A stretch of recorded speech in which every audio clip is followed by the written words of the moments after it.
अब आपको एक बार फिर लिए चलते हैं उत्तर प्रदेश, जहां तीसरे फेज में बुंदेलखंड की लड़ाई है। बुंदेलखंड के किले को दोबारा जीतने के लिए योगी आदित्यनाथ इस वक्त झांसी में रैली कर रहे हैं।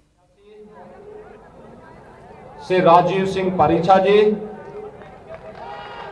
विधान परिषद सदस्य श्रीमती रमा निरंजन जी,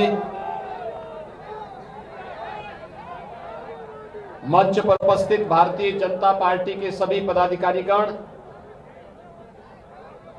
और भारी संख्या में उपस्थित बबीना विधानसभा सीट से जुड़े हुए सभी उपस्थित भाइयों बहनों,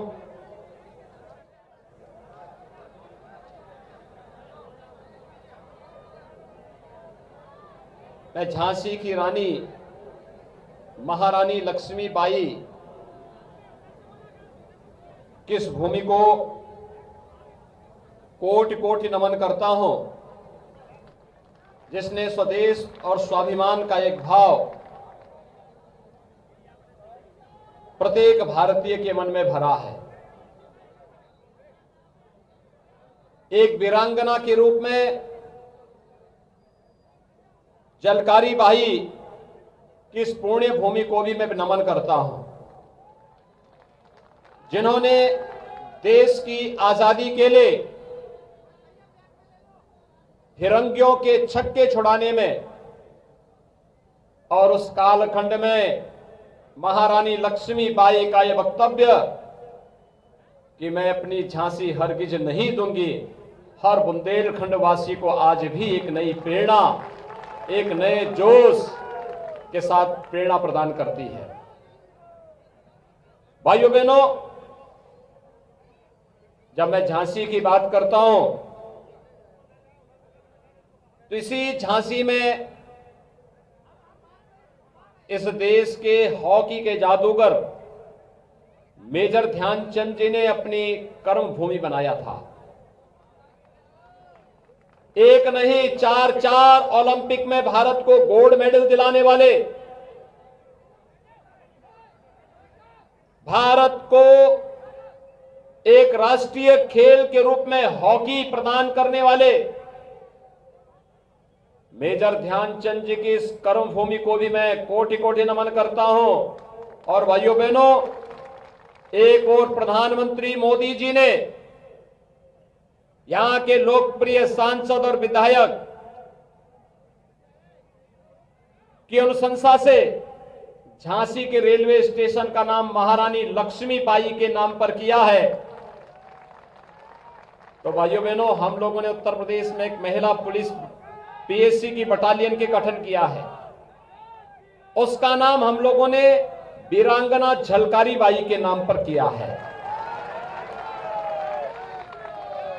और राज्य सरकार ने, भारतीय जनता पार्टी की डबल इंजन की सरकार ने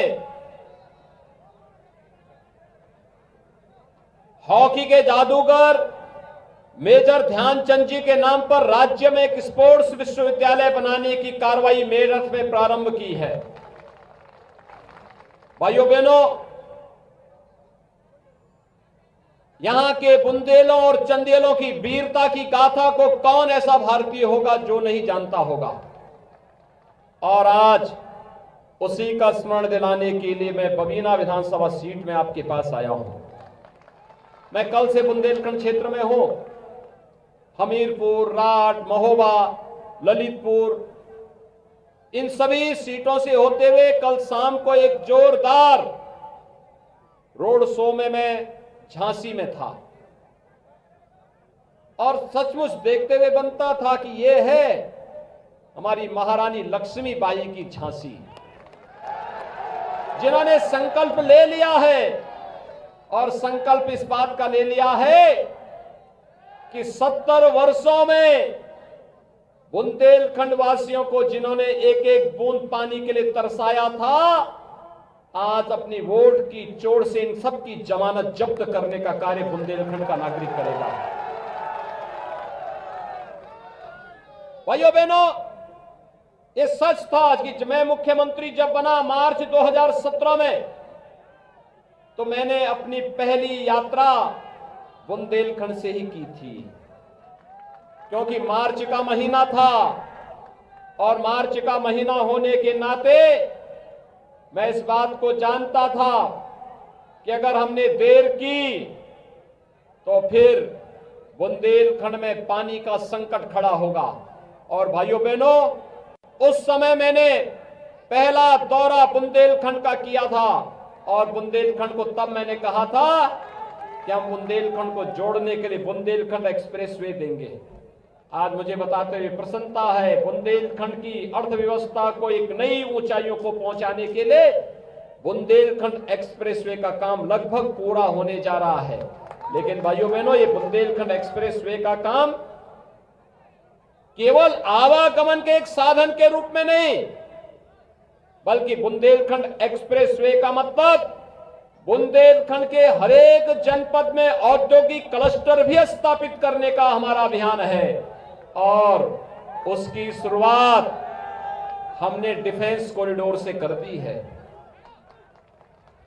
भाइयों बहनों, डिफेंस कॉरिडोर का मतलब याद करिए, सपा बसपा कांग्रेस की सरकारों में यहां पर अवैध असले बनते थे, इनके गुर्गे बेत असलों से व्यापारियों से वसूली करते थे। इंडिया टीवी हर वक्त हर जगह डाउनलोड करने के लिए सर्च करें India TV news Google play store या ऐप स्टोर पर।